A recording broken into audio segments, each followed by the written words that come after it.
Greetings. This is Seth Speaks, the nature of personal reality. This is the beginning of chapter 3, and this is our part 13. Suggestion, telepathy, and the grouping of beliefs.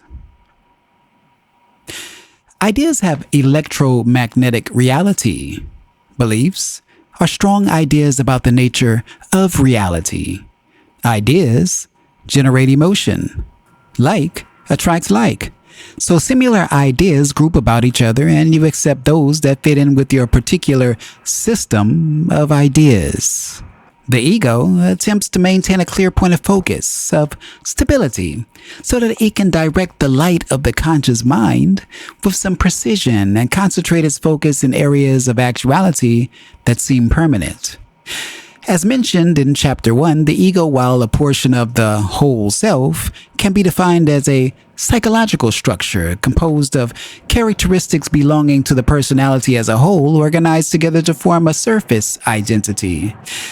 Now, generally speaking, through the period of a lifetime, this allows for the easy emergence of many tendencies and abilities. It permits many more potentials to emerge than would otherwise be possible. If this were not the case, for example, your interest throughout life would not change. The ego, while appearing to be permanent then, forever changes as it adapts new characteristics from the whole self and lets others recede. Otherwise, it would not be responsive to the needs and desires of the entire personality. Because it is intimately connected with other portions of the self, it does not basically feel alienated or alone, but proudly acts as the director of the conscious mind's focus. It is an adjunct of the conscious mind in that respect. Basically, it understands its source and its nature. It is the portion of the mind then that looks upon physical reality and surveys it in relation to those characteristics of which it is composed at any given time. It makes its judgments according to its own idea of itself. It is the most physically oriented portion of your inner self, but it is not, however, apart from your inner self.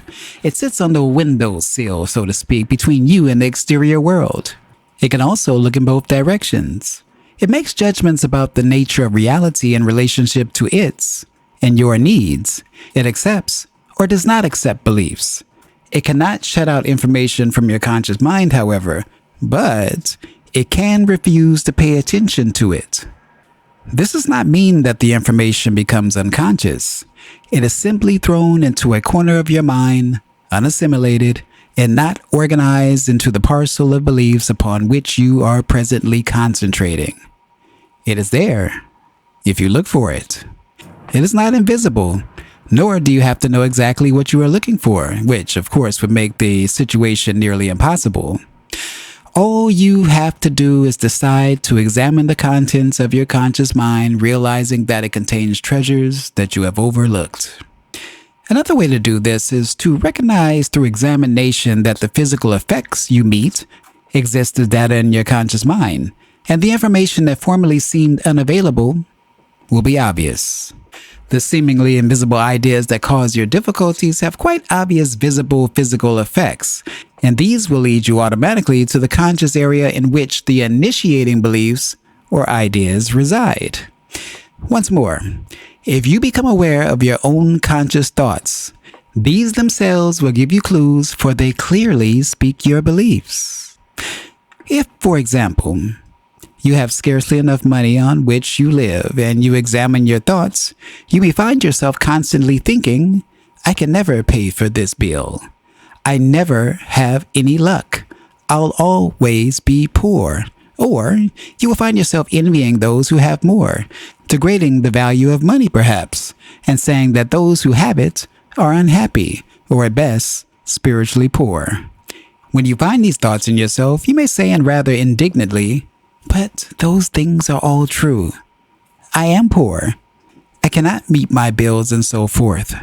In doing so, you see, you accept your belief about reality as a characteristic of reality itself. And so the belief is transparent or invisible to you, but It causes your physical experience. You must change the belief. I will give you methods to allow you to do this. You may follow your thoughts in another area and find yourself thinking that you are having difficulty because you are too sensitive. Finding the thoughts, you may say, but it is true, I am. I react with such great emotion to small things. But that is a belief, and a limiting one. If you follow your thoughts further, you may find yourself thinking, I am proud of my sensitivity. It sets me apart from the mob. Or, I am too good for this world. These are limiting beliefs. They will distort true reality, your own true reality. These are but a few samples of the ways in which your own conscious ideas may be invisible to you while being available all the time and limiting your experience. Now, we have been speaking of the conscious mind, for it is the director of your activities physically. I told you at the beginning of this chapter that it was important to realize the ego's position as the most exterior portion of the inner self, not alienated, but looking outward to physical reality. Using this analogy, portions of the self on the other side of the conscious mind constantly receive telepathic data.